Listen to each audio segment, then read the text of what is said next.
Hello दोस्तों, स्वागत है आपका डिमार्केटिंग वॉल में। मेरा नाम है अभिषेक। दोस्तों, आज की वीडियो में हम बात करने जा रहे हैं एग्जीक्यूटिव समरी इन डिजिटल मार्केटिंग एजेंसी। तो दोस्तों, इस वीडियो में हम कंप्लीटली बात करेंगे एग्जीक्यूटिव समरी क्या होती है और इसके क्या बेनिफिट्स होते हैं और एग्जीक्यूटिव समरी कैसे बनाना चाहिए। ठीक है, किसी भी बिजनेस प्लान के लिए एग्जीक्यूटिव समरी जो होती है वो बहुत ही ज्यादा इंपॉर्टेंट रोल प्ले करता है। तो इसीलिए इस वीडियो में आपको इसके बारे में कंप्लीट डिटेल्स दूंगा। तो दोस्तों, इससे पहले कि हम वीडियो को स्टार्ट करें, आप जल्दी से करें चैनल सब्सक्राइब और बेल आइकन को प्रेस, ताकि जब भी मैं कोई वीडियो अपलोड करूं तो उसकी नोटिफिकेशन सबसे पहले आपको मिले। तो दोस्तों, चलिए शुरू करते हैं। ओके गाइस, तो हम एग्जीक्यूटिव समरी को समझने से पहले मैं आपको ये बता देता हूं कि आपको एग्जीक्यूटिव समरी की जरूरत किस केस में पड़ती है। ठीक है, अब जैसे कि हमने काफी सारी चीजों के बारे में, हमने मार्केटिंग स्ट्रेटेजी के बारे में बात की, हमने अलग अलग तरह के सेल्स स्ट्रेटेजी के बारे में बात की, सब कुछ हमने किया। हमारा मतलब जो भी कंप्लीट बिजनेस प्लान रहता है उसमें क्या क्या चीजें इन्वॉल्व होती है वो सभी चीजों के बारे में ऑलरेडी बात कर चुके हैं। इसी वजह से आज इस वीडियो में हम एग्जीक्यूटिव समरी के बारे में बात करें। जब तक बिजनेस प्लान नहीं होता तब तक एग्जीक्यूटिव समरी भी नहीं आ सकता। ठीक है, तो अगर आपने अभी तक बिजनेस प्लान बना लिया है तब तो ये एग्जीक्यूटिव समरी वाला जो वीडियो है वो आपके लिए बहुत इंपॉर्टेंट रहेगा, और अगर नहीं बनाया तो आप जल्दी से बना लें, और उसके बाद जो एग्जीक्यूटिव समरी है वो आपके लिए बहुत ज्यादा बेनिफिशियल रहने वाली है। अब गाइस, जब हमारे पास बिजनेस प्लान होता है, ठीक है, अब इसके बाद भी एक और सवाल आता है कि यार क्या हमें फंडिंग की जरूरत है। ठीक है, मतलब जैसे कि मान लो बिजनेस आप स्टार्ट करने वाले, आपने प्लान बना लिया है और अब आपको सिर्फ और सिर्फ फंडिंग की जरूरत है। ठीक है, तो ऐसे में एग्जीक्यूटिव समरी की आपको जरूरत पड़ेगी। लेकिन अगर मान लो कि आपके पास ऑलरेडी फंड्स है, मतलब आप खुद पैसे निकाल सकते हो, अगर आपके पास इतना पैसा है कि आप अपने बिजनेस को स्टार्ट कर सकते हो, उसको कंप्लीटली सेटअप कर सकते हो, तब तो आप उसको, अब आप बिल्कुल भी दिमाग लगाने की जरूरत नहीं है एग्जीक्यूटिव समरी के बारे में, क्योंकि आपको किसी से फंड्स नहीं लेने हैं। आपके पास ऑलरेडी फंड्स है, आपके पास पहले से ही पैसा है इस बिजनेस को स्टार्ट करने के लिए। तो ऐसे में आपको, आपके लिए नहीं है एग्जीक्यूटिव समरी। लेकिन जो लोग चाहते हैं कि उनके बिजनेस में कोई अपना जो मतलब इन्वेस्ट करे, अपना पैसा इन्वेस्ट करे, ठीक है, तो ऐसे केस में एग्जीक्यूटिव समरी बनाना बहुत ही ज्यादा जरूरी हो जाता है। क्योंकि जो भी कंपनी, जो बड़ी जो कंपनियां होती है जो हमारे बिजनेस में इन्वेस्ट कर सकते हैं, जो बड़े बड़े बिजनेसमैन होते हैं जो हमारे बिजनेस में इन्वेस्ट करना चाहते हैं, उन लोगों तक हमारे बिजनेस को पहुंचाने का एक मीडियम होता है एग्जीक्यूटिव समरी। ठीक है, तो सिंपली अगर मैं बात करूं तो एक 1 पेज का या हाफ पेज का एक समरी होता है जो हमारे बिजनेस को डिस्क्राइब कर दे। ठीक है, वही चीज को हम कहते हैं एग्जीक्यूटिव समरी। अब गाइस, एग्जीक्यूटिव समरी बनाते वक्त हमें काफी सारी चीजों का ध्यान रखना होता है। ठीक है, वो क्या क्या चीजें हैं उसके बारे में आप अब जान लेते हैं। गाइस, सबसे पहले तो मैं आपको बता दूं कि जो समरी होती है वो हमारे कंप्लीट बिजनेस प्लान का एक छोटा सा पार्ट होता है जो हमारे पूरे बिजनेस प्लान को एक्सप्लेन करते हैं। ठीक है, अब इसका मतलब ये नहीं है कि हाँ आपको उसकी एक एक छोटी छोटी चीजों को एक्सप्लेन करना है। आपको बस ये एक्सप्लेन करना होता है इसके अंदर कि आपका बिजनेस एक्चुअल में क्या है। ठीक है, सबसे मेन चीज तो आपका बिजनेस एक्चुअल में क्या है, आपका गोल क्या है। आपकी फंक्शनैलिटी पूरी नहीं बतानी है आपको सिर्फ अपना गोल बताना है। ठीक है, और अगर जो इन्वेस्टर है वो अगर हमारे बिजनेस में इन्वेस्ट करता है तो उसको क्या बेनिफिट्स होंगे आपको ये बताना पड़ेगा। ठीक है, इसके अलावा आपको ज्यादा कुछ और बताने की जरूरत नहीं। अपने बिजनेस को जितना हो सके उतना अच्छी तरीके से आपको उस एग्जीक्यूटिव समरी में, यानी कि उस एक पेज की शीट में या हाफ पेज की शीट में आपको बताना चाहिए, ताकि जो इन्वेस्टर है वो आपके बिजनेस को समझ पाए और उसको ये समझ में आ जाए कि बिजनेस जो भी है वो अगर इन्वेस्ट करेगा तो उसको किस तरीके से बेनिफिट मिलेगा। मतलब हमारा बिजनेस ऐसा क्या कर सकता है जिससे उसको इन्वेस्ट करना, उसको रिटर्न्स मिल जाए उसको।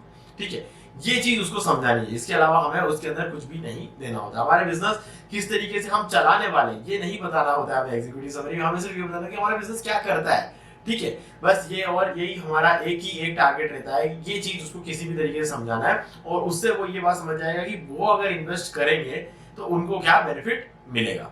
ठीक है, अब हमने ये तो जान लिया कि मिनी वर्जन होता है, हमारे बिजनेस प्लान का एक मिनी वर्जन होता है एग्जीक्यूटिव समरी। अब क्या होता है, अब उसमें से आपका जो कंप्लीट बिजनेस प्लान है इसको बनाते कैसे। ठीक है, मैं आपको ये बताने जा रहा हूँ कि आप इसको बनाओगे कैसे। आपके कंप्लीट बिजनेस प्लान में से जो सबसे बेस्ट चीज है उसको आपको एक्सट्रैक्ट करना है। ठीक है, मतलब आप मान लो कि आपका जो बिजनेस प्लान है वो 100 पेज का है। ठीक है, 100 पेज का होगा। अब 100 पेज में से जो सबसे बेस्ट चीज है वो आपको लिखना है एग्जीक्यूटिव समरी में। ठीक है, अब आपके पास टाइम था, आपने बिजनेस प्लान बनाया, 100 पेज का बनाया, लेकिन जो इन्वेस्टर है, आप जिसके पास जा रहे हो फंडिंग के लिए, वो इन्वेस्टर जो था उसके पास बिल्कुल भी टाइम नहीं होता, क्योंकि वो अपने पैसों को 1000 जगहों पे लगा के बैठा हुआ है। आपके जैसे 1000 लोग उसके साथ मीटिंग के लिए आने वाले हैं, ठीक है, उसके पास इतना टाइम नहीं होता है कि वो आपके 100 पेजेस को बैठ के पढ़े, ठीक है। यहाँ तक कि उसके पीए के पास भी इतना टाइम नहीं होगा कि वो आपके 100 पेज को पढ़े, ठीक है। तो ये भी एक रीजन होता है कि आपको जितना हो सके उतना शॉर्ट रखना है, मतलब जो बेस्ट चीजें लेनी है, और या तो एक पेज, और अगर आप आधी पेज में उसको समझा पाए तो और भी अच्छी बात है, ठीक है। मैक्स टू मैक्स आपको एक पेज के अंदर अंदर उसको समझाने की कोशिश करना है, क्योंकि उसके ऊपर वो नहीं जाएगा, ठीक है। जितना शॉर्ट एंड स्वीट उसको सारी चीजें मिल जाए उतना ही ज्यादा देर तक वो आपकी चीजों को समझने की कोशिश करेगा। अगर उसको लगेगा कि यार बहुत लंबा चौड़ा है तो वो इंटरेस्ट नहीं दिखाते लोग, ठीक है। तो ये चीज आपको ध्यान रखना है।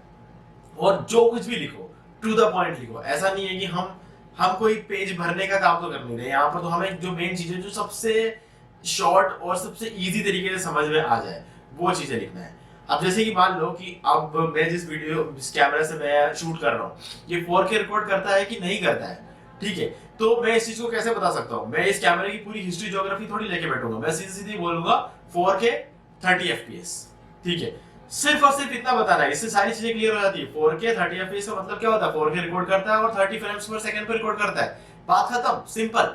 इतना आपको शॉर्ट एंड स्वीट रखना है कि आपका बिजनेस ये करता है, मतलब ये करता है। आपको अपने बिजनेस की सारी चीजें नहीं होती, कब स्टार्ट किया, कितनी सब चीजें उनको जानना भी नहीं है, उनको सिर्फ अपना बेनिफिट जानना होता है, ठीक है। तो ये सब चीजों को आपको इसके अंदर ध्यान रखना होता है। सारी चीजों को एक्सट्रैक्ट करो, जो कुछ भी मेन पॉइंट्स जो है आपके बिजनेस के बारे में, उन सभी चीजों को आप एक्सट्रैक्ट करो, और उसके बाद अपने इस 1 पेज के एग्जीक्यूटिव समरी के अंदर आपको सिर्फ और सिर्फ उसको मेंशन कर देना, ताकि वो उन पॉइंट्स को रीड कर ले, और उसके लिए उसका टाइम भी बच जाए, और उसको जो समझना है उसको समझ में आ भी जाए, ठीक है। और यहाँ पर जब आप इन सब चीजों को लिखोगे, मेन पॉइंट्स में बहुत सारी चीजें आती है। ऐसा नहीं है कि मेन पॉइंट्स का मतलब सिर्फ अच्छी अच्छी चीजें होती है, ऐसा नहीं होता है, ठीक है। लेकिन आपको सिर्फ पॉजिटिव चीजें लिखनी होती है, ठीक है। हमको पता है कि हमारे बिजनेस में ये एक जगह हो सकती है जहाँ नेगेटिविटी आ सकती है। जैसे कि अगर मैं बात करूँ मेरे बिजनेस के बारे में, कि अगर मैं अपने बिजनेस के बारे में बात करूँ कि जैसे मैं मार्बल हैंडीक्राफ्ट का बिजनेस है मेरा, मैं इंडिया में पूरा उसको सेल करता हूँ, ठीक है। तो मेरे बिजनेस में मेरा सबसे अच्छी बात ये होती है कि मेरे जिस तरीके का मॉडल है, हर रोज कुछ ना कुछ अमाउंट मेरे बैंक में आएगा, ठीक है। थोड़े बहुत सेल होंगे, कभी सेल नहीं होंगे, किसी दिन ज्यादा सेल होंगे, किसी कम सेल होंगे, कुछ भी होगा, लेकिन हर 1-2 दिन के अंदर अंदर जैसे जैसे मेरा जो पेमेंट गेटवे है उसको 2 दिन का टाइम लगता है उसको मेरे बैंक में उसको भेजने में, लेकिन हर रोज के हिसाब से अगर सेल होगी तो हर रोज कुछ ना कुछ पेमेंट मेरे बैंक में आएगा भी, ठीक है, मतलब सेटलमेंट करने में।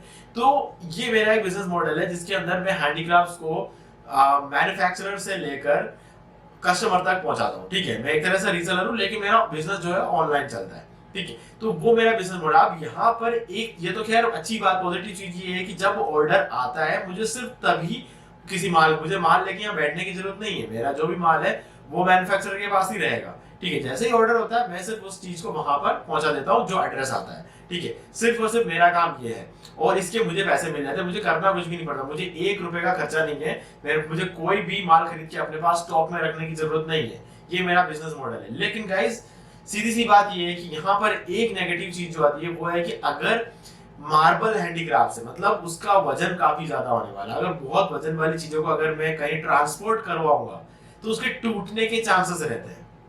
लेकिन गाइस ये वो चीज होती है जो आपको इन्वेस्टर को नहीं बताना होता है, ठीक है। ये एक एग्जांपल था और कुछ नहीं है। ये वो चीज होती है जो आपको नहीं बताना होता है, ये चीज आपको मैनेज करना है, ये आपको उसको बता के आपको डराना नहीं है।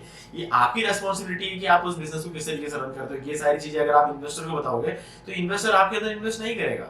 एक बार वो इन्वेस्ट करें उसके बाद हम इन चीजों का सोल्यूशन निकाल सकते हैं, या फिर इसका सोल्यूशन ऑलरेडी ढूंढ के रखो, ठीक है। ये फिर भी आपको नहीं बताना है कि ऐसी एक नेगेटिविटी इसके अंदर हो सकती है, आपको सिर्फ और सिर्फ पॉजिटिव चीजें ही बतानी होती है।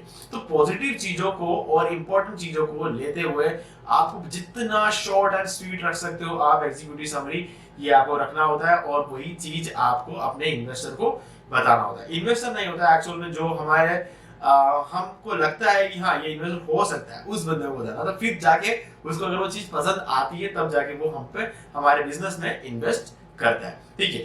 लेकिन गाइस ये सब बात तब आती है जब आपके पास ऑलरेडी फंड्स ना हो। लेकिन अगर मान लो कि आपके पास अगर फंड्स है तो ये जो एग्जीक्यूटिव समरी है तब भी ये चीज जो है काम आती है। कब काम आती है? आपके एम्प्लॉइज जो होते हैं, आपके एम्प्लॉइज को आपके गोल्स को समझाना, ठीक है। अब एम्प्लॉइज को भी आप 100 पेज का बिजनेस प्लान थोड़ी पढ़ाओगे, ठीक है, बिजनेस प्लान क्यों होता है? वो हमारे लिए होता है, ना कि एम्प्लॉयज के लिए, ना कि इन्वेस्टर्स के लिए। बिजनेस प्लान हमारे लिए होगा ताकि हम ट्रैक से भटक नहीं जाए। ये चीज मैंने बहुत ही अच्छे से समझाया हो पिछले वीडियोस में, तो आप वो वीडियोस देख सकते हो। डिजिटल मार्केटिंग एजेंसी प्लेलिस्ट है हमारा, उसके अंदर जाके आप उस वीडियो को देख सकते हो। लेकिन गाइस, जो ये एग्जीक्यूटिव समरी है, ये जो समरी है, क्योंकि हमने बहुत शॉर्ट बनाया यार, आधे पेज का, एक पेज का समरी है। अगर हम बना लेते, भले ही हमें इन्वेस्टर्स की जरूरत ना हो, तभी हम अपने एम्प्लॉयज को अपने टारगेट को समझा सकते हो। एम्प्लॉयज वो एक पेज या फिर वो हाफ पेज इजीली पढ़ सकते हैं, वो भी अपने ट्रैक से नहीं भटकेंगे।